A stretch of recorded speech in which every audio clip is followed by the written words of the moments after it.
Hello, welcome back to the program. As we head towards the close, check in local market for you. Holding on to the gains, interesting to note, a little bit of a push high as we head towards the close. We're up about 34 points, 59.80 at the moment, as you can see. Similar moves to the All Ords, percentage-wise, up around 0.5%. That Aussie, a little bit of steam taken out of the Aussie yesterday and today, firstly off those Q3 GDP numbers, and then the weaker expected trade balance numbers as well, not exactly setting the world alight in terms of the local unit. Let's take a look around the region, how regional markets are faring at the moment. The Hang Seng is an interesting one, as is Japan. Both weaker, markedly weaker yesterday. In the Hang Seng's case, it's had a great run this year.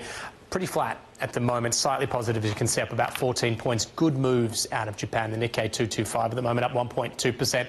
And there's you read it over on the composite in Shanghai. A little bit of weakness at the moment, down around about 0.6% at the moment.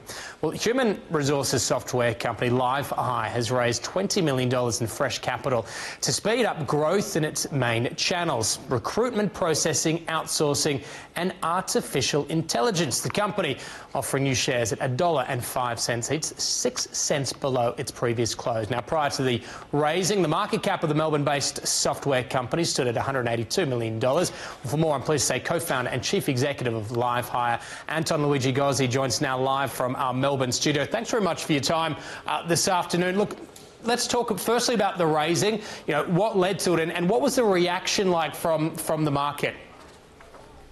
Hi, James. Great to be here.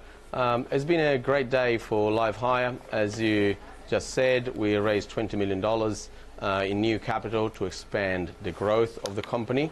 The reaction has been fantastic, actually. We're currently trading above the issue price, and the support has been fantastic.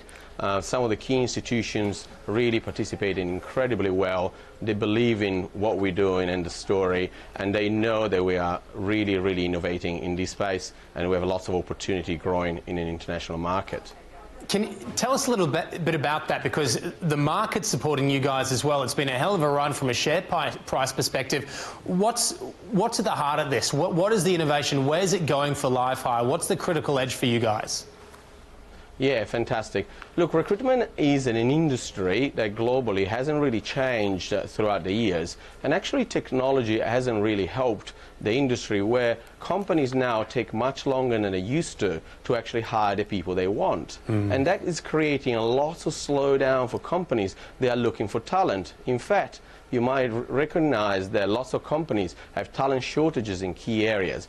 What LiveHire has done is create a new software which has got lots of artificial intelligence in it that helps company basically flip the traditional recruitment process and be much more proactive. This technology is called talent communities, and companies in most industries have been adopting it in Australia and going faster and faster.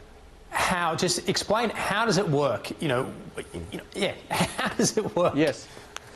Yeah, absolutely. So LiveHire allows a company, a strong brand, to create a talent community of all the people that want to work for you. So when you want to hire somebody, you know exactly who to go to, and you can do that much more quickly. What it means is we allow companies to create relationships with people before even they have a need to hire that person. And this is what creates a really much faster recruitment process and a much better experience. Companies are seeing basically a return on investment of about 10 times from year one from our technology, and the time to hire on average in our clients has actually reduced by 75%. So basically from an average of 68 days from about 17, which is kind of a world-class performance. And how applicable is this across industry? And secondly, how scalable is the platform, is the technology? These are very, very good questions, James. So the technology is widely scalable. We are currently in half of the industries in Australia, covering about 50% of the potential workforce in Australia. We usually sell to the larger players in each industry to create basically a strong adoption. And when users create profiles and they're on the platform, they can easily then join other companies and be contacted by other companies. These models allow us to scale very quickly within an industry and within a geography. So far, we've mostly been in Australia, but we now started expanding through our alliance with a global recruitment firm called Randstad Sourceright in Singapore. And we're now, with this capital raise, we look to expand the capabilities of our technology to cover basically most markets in the world. And what is the competitive space like in some of those offshore markets you're targeting? And once you're into a business, is it sticky? I mean, is it harder then for them to say, you know what, we might actually go to a competitor?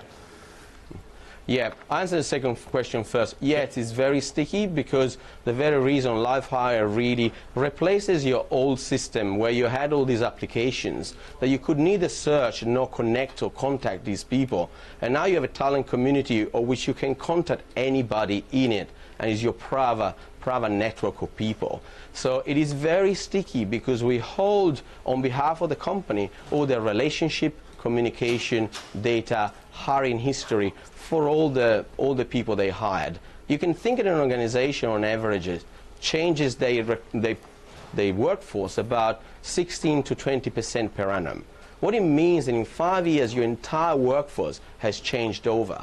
And so basically LiveHire holds all that information, and so far we've been incredibly sticky with all our companies for that reason, and also for the reason they get lots of value in terms of return on investment. And yeah. Yeah, I was going to say, and that competitive environment? The competitive environment, the HR industry is very interesting. I just care for technology. You can imagine like Xero has really improved the technology landscape for the finance department, and Atlassian, another Australian company, has really changed the environment for technology for the IT departments. And then you have Salesforce, which has been around for about 20 years, really changing the technology landscape for sales and marketing. In the HR space, evolution hasn't been as strong from a technology perspective. If you look at, for example, spending, in the US alone, the spend in recruitment and sourcing is about $400 billion a year. So a huge market. But in technology, they only spend about 1 to 1.5 billion a year. So it's an industry that's completely not being disrupted or innovated by technology. In a mature or maturing market, you expect technology to be 10 to 20% of the cost. In fact, in advertising, which is very mature, at the moment, they're more like 80% of the cost in America. So it hasn't been disrupted. There's been lots of investment, and LiveHire has been really the company setting the pace of innovation with a completely new business model in this space.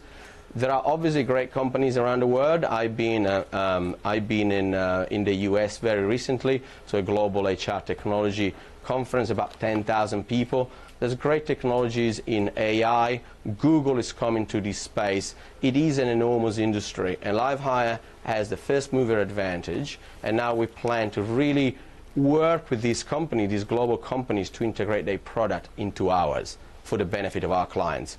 So competitive landscape is a story that's yet to be written, I'd say. Yeah, well, it's what has been written is a very exciting narrative for LiveHire. Antonluigi, Gozzi, got to leave it there. Thanks very much for your time this afternoon. Thank you, James. All right. Just before we take a break, a bit of a programming note for you. Later this evening, Tikki Fullerton is going to be looking back on the year that was in business. BCA CEO Jennifer Westacott will join her from about 5:30 Eastern here on Sky News Business, so make sure you stick around for that one. In the meantime, we're going to take a break. When we come back, Helen Daly will be up to take you through to the close.